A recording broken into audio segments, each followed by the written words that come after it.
Bon, et bien rebonjour à tous, c'est encore et toujours AXL, hein, parce que voilà.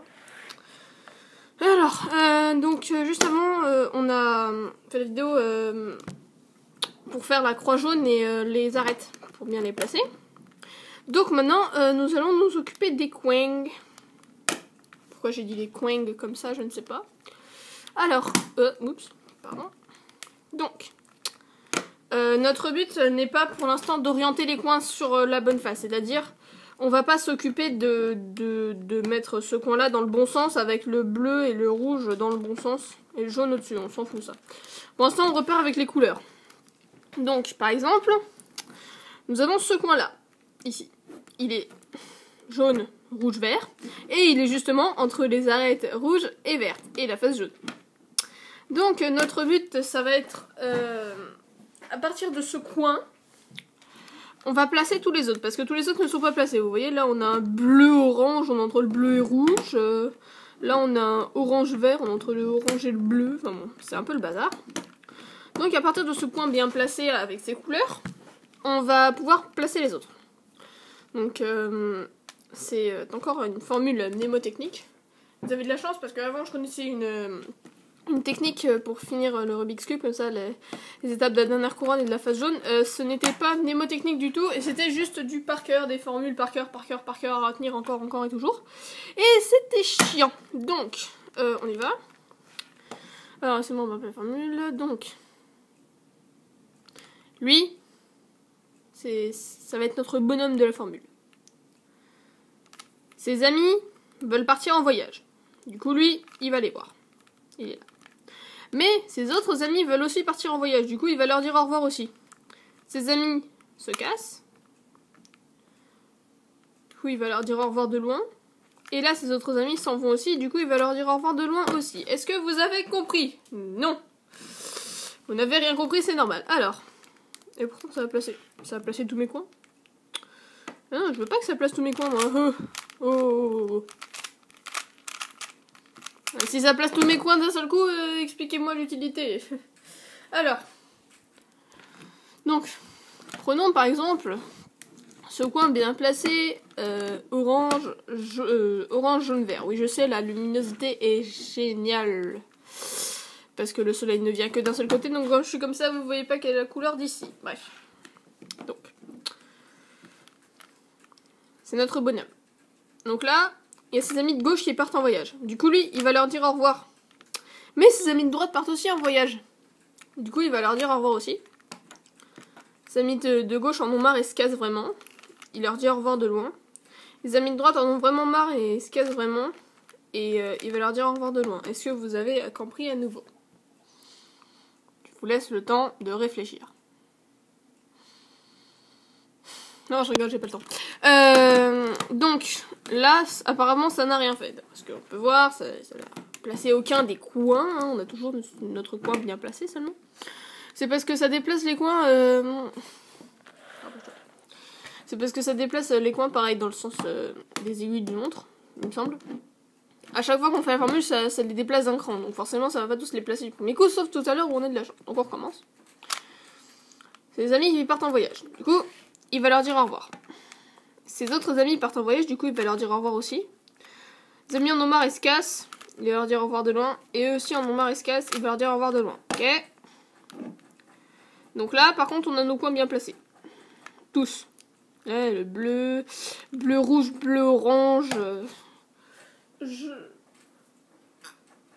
Vert orange et rouge orange sont bien placés. Oulala. Donc... je vais vous refaire la formule parce que vous n'allez pas comprendre sinon.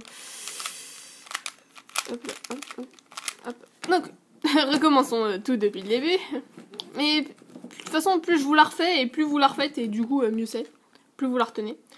Donc, ses amis partent en voyage, il va leur dire au revoir. Ses autres amis partent en voyage, il va leur dire au revoir. Ses amis en ont marre et se cassent, il va leur dire au revoir.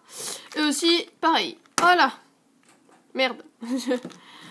Ouh, quelle vulgarité. Donc voilà, c'est toujours lui, hein, notre meilleur ami. Donc on recommence. Toc, toc, toc, toc, toc, toc, toc. J'ai de la difficulté à me rappeler les méthodes mnémotechniques parce que moi, une fois que je les connais, c'est bon, je les fais et au pire, j'y pense plus, mais bon. Donc, là, comme vous pouvez le voir, nous avons replacé à nouveau tous nos coins parfaitement bien. Et donc là, on va utiliser la formule sans doute la plus compliquée de tout de cette série. Oui, ce que j'appelle cette série. Alors, donc notre but maintenant va être d'orienter ces coins-là pour que ils soient comme ça en fait. On pourrait les tourner, hein. Je crois que je peux les tourner, mais j'ai pas envie de forcer parce que j'ai pas envie de le péter. Donc là, ils sont bien placés, vous voyez, rouge, vert, jaune, vert, jaune, rouge, hop, merde, vert, jaune, rouge, putain, merde. Donc, vous m'avez compris. Donc là, vous vous souvenez de la technique pour placer les arêtes? Genre le mec qui va se chercher à boire et sa chaise elle tombe, on va la faire mais en miroir. Donc on l'a fait, c'est un mec qui se lève, un mec sur sa chaise, il va se chercher à boire, sa chaise tombe avec le vent, il revient, il la relève, il revient dessus, il se rassoit. Sauf que maintenant qu'on a ça, parce qu'on veut pas bouger les arêtes, nous, on veut orienter les coins, on va la refaire en miroir, c'est-à-dire on va la faire de ce côté-là. Donc c'est un mec qui va se chercher à boire, sa chaise tombe à cause du vent, il revient, il la relève, il se rassoit et il redescend. Donc, c'est clairement la même méthode, sauf qu'elle est en miroir. Maintenant, pour éviter de terminer le Rubik's Cube, je vais vous la faire, mais voilà. Alors, on a un mec, vous le connaissez, il va se chercher à boire, sa chaise tombe, à cause du vent, il revient, il la remonte, il se rassoit et il redescend. Sauf que là, on a bougé les arêtes, c'est pas ce qu'on veut. Donc, on va la refaire, mais en miroir, c'est-à-dire de l'autre côté. Un mec avec sa chaise, il va se chercher à boire, sa chaise tombe à cause du vent, il revient, il la relève, il se rassoit et il redescend. Oh oui, vous avez l'impression que j'ai tout changé parce que je l'ai fait à un endroit stratégique pour éviter de terminer le Rubik's Cube, sinon je l'avais fini, c'était pas bien. Donc, maintenant, je peux vous montrer à quoi ça ressemble. Alors, le truc là, c'est que, en fait, notre configuration parfaite, elle va être avec deux cubes comme ça. Donc, vous avez votre face là, deux cubes comme ça sur le côté. Et là, il faudrait que les deux cubes jaunes soient placés bien. Putain, cube, je parle comme dans Minecraft. Et là, il faudrait que les deux cubes jaunes soient bien placés. Je vais vous montrer à quoi ça ressemble. Pour avoir la configuration en quelque sorte parfaite. Donc là, vu qu'on va avoir la configuration parfaite, on va se baser sur E2. Donc on va le faire comme ça. Parce qu'en fait, si on le fait dans ce sens-là, d'abord, si on commence comme ça, là, ça va placer les deux sur leur face. Et ensuite, on s'occupera que de cela. Donc, eh bien, c'est parti, hein. C'est un mec qui va se chercher à boire. Sa chaise tombe à cause du vent, il revient, il la remonte. Il retourne dessus et il redescend. Et on la refait en miroir. C'est un mec, il va chercher à boire, sa chaise tombe, il revient, il la relève, il revient dessus, il se rassoit. Je la fais un peu plus rapidement parce que de toute façon vous la connaissez. Vous l'avez utilisé pour placer les arêtes, il y a juste le miroir qui peut vous poser problème, mais bon, c'est pas vraiment problématique. Donc, il nous reste ces deux-là. Comme vous voyez, ils sont pas bien placés, on aimerait qu'ils soient là, les trucs jaunes, mais ils sont à l'extrémité. Donc on va faire la formule quand même. C'est un mec qui va se chercher à boire, sa chaise descend, il revient, il la remonte, il retourne dessus, il se rassoit. Donc on la fait en miroir, un mec, il va se chercher à boire, sa chaise tombe, il revient, il remonte sa chaise, il se rassoit, il redescend. Voilà, et donc là on a la configuration dite parfaite, qui va nous permettre de terminer le Rubik's Cube, avec les deux cubes jaunes comme ça, et ça comme ça, avec la croix et les deux cubes jaunes placés ici. Donc écoutez... méthode finale, hein, c'est toujours la même. Un mec, il va chercher à boire.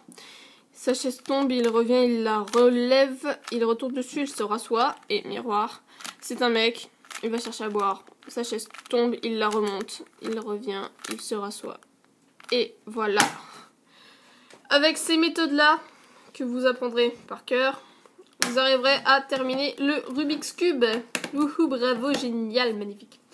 Donc, si vous avez un problème, ne serait-ce qu'un problème du genre « Je ne comprends pas cette formule-ci » ou « Je ne sais pas bien faire ça », n'importe lequel, hein, je m'en fous.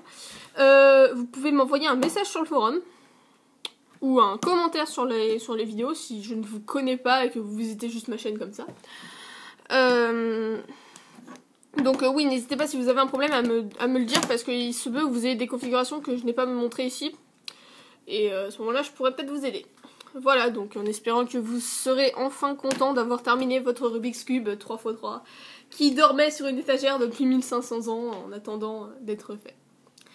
Voilà, je vous laisse et peut-être à une prochaine fois pour apprendre à faire celui-ci. Mais ce sera plus tard, parce que c'est plus compliqué. Voilà.